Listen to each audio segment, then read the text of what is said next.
उत्तर प्रदेश में आपराधिक वारदातें थमने का नाम नहीं ले रही हैं।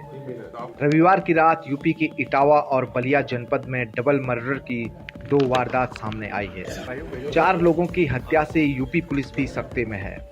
इटावा में एक मां और उसकी बेटी की गोली मारकर निर्मम हत्या कर दी गई।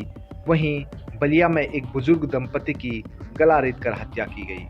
बलिया के डबल मर्डर के बारे में डायनामाइट न्यूज़ आपको पहले ही बता चुका है। अब जानिए इटावा के सनसनीखेज दोहरे हत्याकांड के बारे में।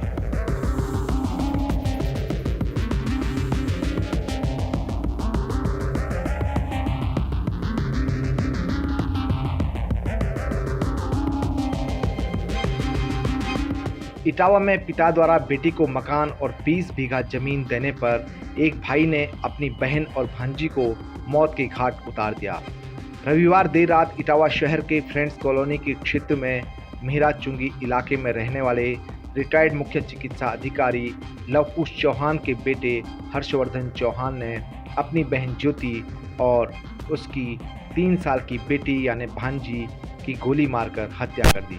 पिता ने एक मकान और 20 बीघा जमीन अपनी बेटी के नाम की थी, जिससे नाराज भाई ने इस जघन्य हत्याकांड को अंजाम दिया। घटनास्थल पर पुलिस फोर्स के साथ मौके पर पहुंचे एसएसपी संजय कुमार ने हत्यारोपी हर्षवर्धन को गिरफ्तार कर उसके पास से हथियार बरामद कर लिया और बाकी 2 लोगों को पकड़ने के लिए जांच टीम लगा दी गई। घटना के बाद से मृतक ज्योति के पति राहुल मिश्रा का रो रो कर बुरा हाल है। राहुल मिश्रा पत्नी और बेटे की मौत से दोहरे और गहरे सदमे में है। उनके दोनों लड़कों ने गोली मार दी हमारी वाइफ को। वही है मेरा चुंगी पे। मैं जान बचा के जल्दी से भागा। पुलिस क्या मामला था? पूर्व में हमला 302 का 307 का कर चुके थे। मुकदमे चल रहे थे। आपके ऊपर हमला क्यों किया? गुवाहाटी प्रॉपर्टी के चक्कर में, प्रॉपर्टी के विवाद में, प्रॉपर्टी के चक्कर में। नाम क्या है आपके साले का? हर्षवर्धन। किसको गोली मारी है? मेरी वाइफ को, मेरी बच्ची को। मुझे मारी, मुझे गोली मारी मेरी वाइफ की। एसएसपी के अनुसार मृतका ज्योति पिछले 3 वर्षों से अपनी बेटी और पति के साथ अपने मायके में ही रह रही थी और पूरा विवाद संपत्ति को लेकर था।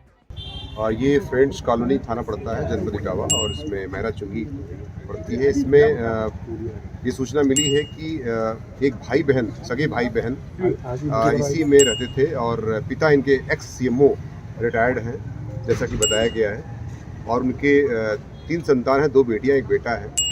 और उन्होंने बेटियों को भी अपना जो है यहाँ पर प्रॉपर्टी दे रखी थी। इनकी शादी हो गई थी, जो मृतका हैं लखनऊ में सीतापुर रोड पे शादी हुई थी 2019 में और लेकिन ये यहीं पर रहती थी अपने मायके में ही और पिता की जो प्रॉपर्टी थी उसमें इनका बेटा भी रहता था, उनकी बेटी भी रहती थी, मतलब दोनों सगी भाई बहन नहीं रहते थे और उनके बच्चे भी साथ में ही रहते थे। तो आज 9:30 बजे, 9:45 बजे एक उनके भाई पर जो हर्षवर्धन चौहान है पर आरोप लगा है कि उन्होंने जो है अपनी बहन पर अपने परिवार सहित कुछ और लोगों के साथ आए थे और फायर किया, जिससे जो है उनकी ज्योति की मौके पर ही मृत्यु हो गई है तथा उनकी बेटी जो 3 साल की है वो अस्पताल में उसकी मृत्यु हो गई है इलाज के दौरान। तो दोनों की मृत्यु हुई है इसमें और इसमें हर्षवर्धन को गिरफ्तार कर लिया गया जो सगा भाई उनका है और अन्य विधिक कार्रवाई जो है इसमें जैसा कि एप्लीकेशन ले करके उसमें FIR दर्ज करके सख्त से सख्त कार्रवाई सुनिश्चित की जा रही है। इस दोहरे हत्याकांड से गांव में हड़कंप मचा हुआ है। लोग पूछ रहे हैं कि आखिर 3 साल की मासूम बच्ची का क्या दोष था और क्यों उसका मामा कंस बन गया। पुलिस 2 फरार आरोपियों की तलाश में जुटी हुई है। Bureau report, dynamite news, Etawah.